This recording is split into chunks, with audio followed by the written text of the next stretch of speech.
pleasantly surprised. That was my overall reaction to the just-released Netflix movie, The Gray Man. Hi, this is Tom Pizzato of Spy Movie Navigator with our no-spoiler quick-fire review of the latest Russo brothers movie, The Gray Man.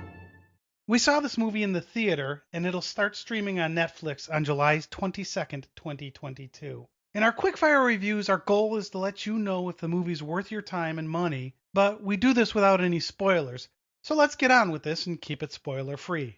This movie's based on Mark Greaney's popular 11-book series, and I couldn't wait. However, recently I've been reading a lot of chatter about how this $200 million movie was a dud. Press reviews were put on hold until preview day, and that's usually not a positive development.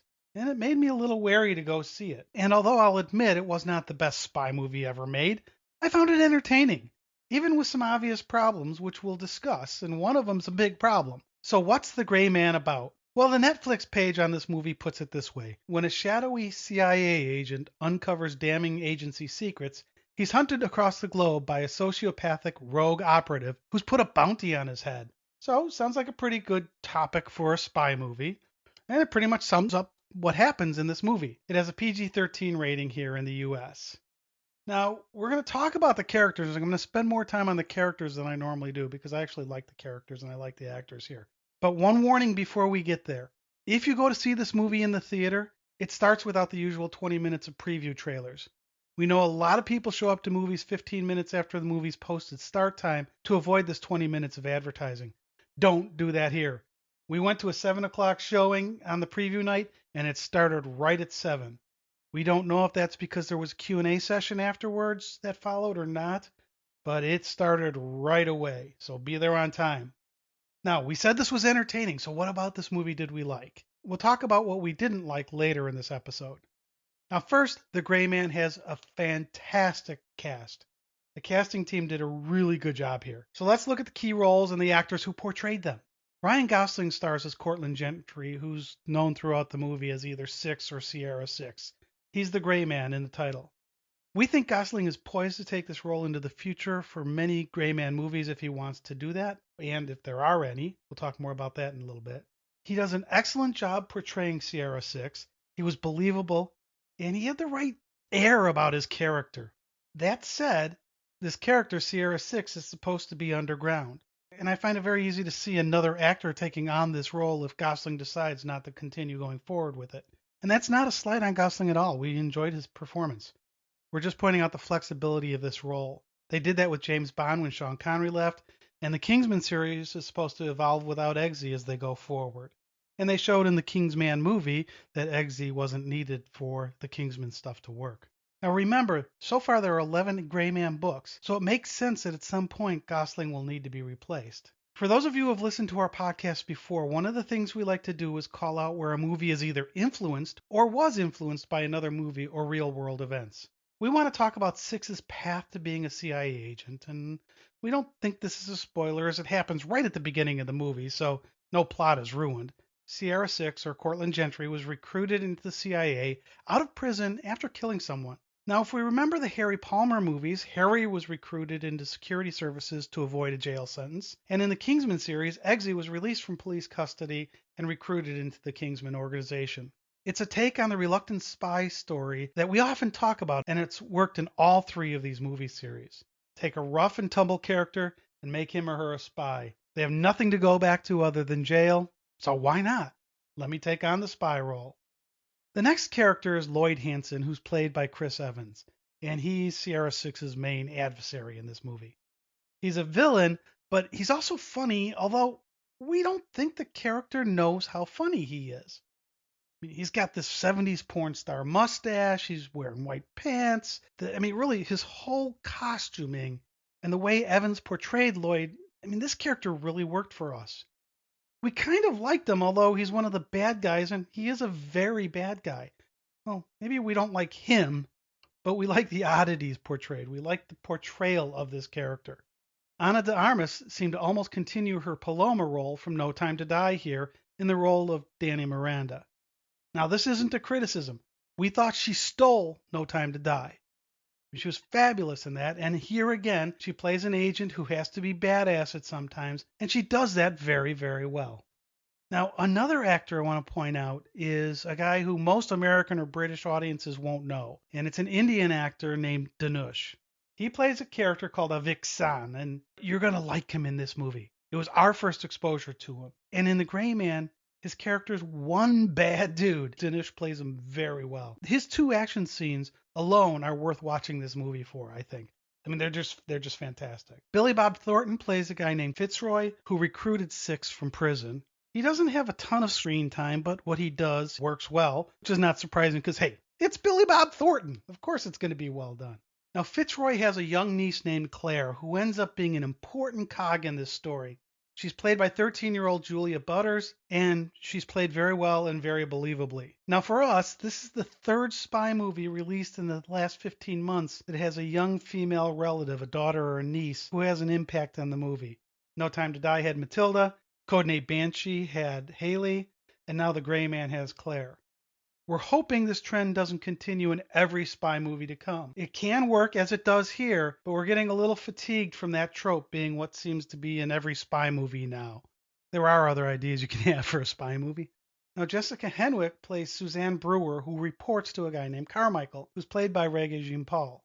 Now, these two characters work together at the CIA, and both are very well acted. Now, one question for you, the audience. I'm stealing this from the Q&A session that they had after the movie was over. The question is Suzanne a hero or a villain? After you see this movie, send me an email at info@spymovienavigator.com and let us know. Do you think that Suzanne is a hero or is she a villain?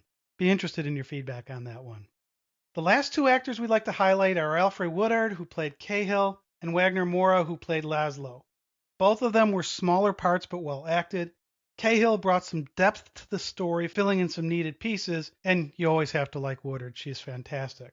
Laszlo's an interesting character. He had some comedic value, but he's also not a nice guy. So that's the major cast and the roles, and a big part of why we liked this movie was it was very well acted. So besides the cast, what else works in this movie? This movie has a lot of action scenes, and most of them are well done. There's fighting or shooting on planes, trains, trams, cars, motorcycles, not to mention the buildings and parks, and of course the explosion. And there's lots of explosions. And we particularly like these action sequences. Now, there's some CGI stuff involved in this that was terrible and really almost ruins the movie. But if you can get past that, these action sequences were really, really good. And the action sequence in Prague is one of the movie's best action scenes, and CGI notwithstanding worked for us. It was actually probably the best CGI in the movie, but that's not necessarily a compliment. These action scenes, the fight scenes, whatever you want to call them, were really good. We caught a few tropes that we've seen in other movies that happens here. First, in the Prague scene, what happens with Six in this scene, we believe was slightly influenced by the 2002 movie Phone Booth. We're not going to go into the details and risk a spoiler, but during the scene, if you've seen Phone Booth, see if you see what we did there.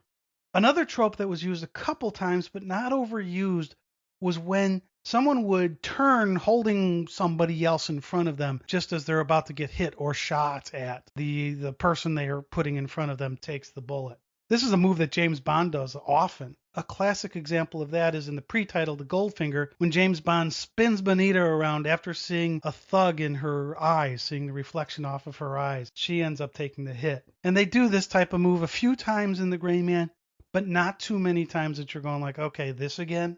Another spy thing that was in this movie is they talked about something called pocket litter. If you aren't familiar with the term, it's the stuff that people carry in their pockets that can become important in an investigation. And it was a really important part of the movie and the real life World War II operation, Operation Mincemeat, and it becomes important here in this movie as well. Now, another thing that kind of felt familiar to us was that someone in the movie loses some fingers in a fight, and Six has a quip that kind of felt similar to the question James Bond asks Dr. No in that movie Dr. No, when James Bond asks him if it was worth losing a hand. So Six's line, we believe, was directly influenced by this scene in Dr. No. Now, the climax between Sierra Six and Lloyd felt like it had a little bit of influence from James Bond and Safin's fight towards the end of No Time to Die, although there was more action here than in the No Time to Die scene. The next thing about this movie that we liked, so we've got the cast that we liked, the action that we liked, was the humor. And there was quite a bit of it, and it wasn't always a throwaway line like James Bond does after incapacitating or killing someone. Now, here, the humor was spread around amongst the cast, and especially with Lloyd, but again, we don't think Lloyd knew when he was being funny. Nevertheless, humor is a big part of this movie, and there's even a 007 joke in it. Now, there were only 8 of us in the theater when I saw The Gray Man. One benefit of going to the theater is that you get to hear other audience members' reactions to the movie real time. And on multiple occasions, I heard people laughing because of the humor, which tells me this humor did work. And I asked a couple people as they were leaving their thoughts. And one woman said, personally, I don't like spy movies, but the humor helped. And I had asked her the general question, how did you like the movie? So the humor is there and it is well done. I also talked to another guy named Dan, not my partner Dan Silvestri, who works on Spy Movie Navigator with me, but this Dan, he really liked Gosling as Six, and he also called out Jessica Henwick and Ana de Armas and how much he liked their roles. He said he thought this was better than John Wick, and he likened it more to a Bourne movie. And then another person I talked to was a guy named Eric, and he thought it was a good blend of action and comedy, which are the things that I've talked about that we think is really good. Now, one thing you might want to know about before you see this is who Sisyphus was from Greek mythology. It's something that comes up in the movie. If you don't know who it is, you might want to just look it up. Now, another thing about this movie is this was a $200 million movie. And during the question and answer session after the movie, the Russo brothers had an interesting comment about the making and planning of this action movie. They said there was an action scene that the cast had been training for over 2 months. And a last-minute decision was made to kill the scene. They didn't even film it. So these actors put in all that effort for 2 months for something that never got filmed. And that's how you spend $200 million on a budget. Okay, so the cast was great. We liked the humor and the callbacks to the other movies. I said it was an entertaining movie, but not the best spy movie ever. Why are all these reviews so bad?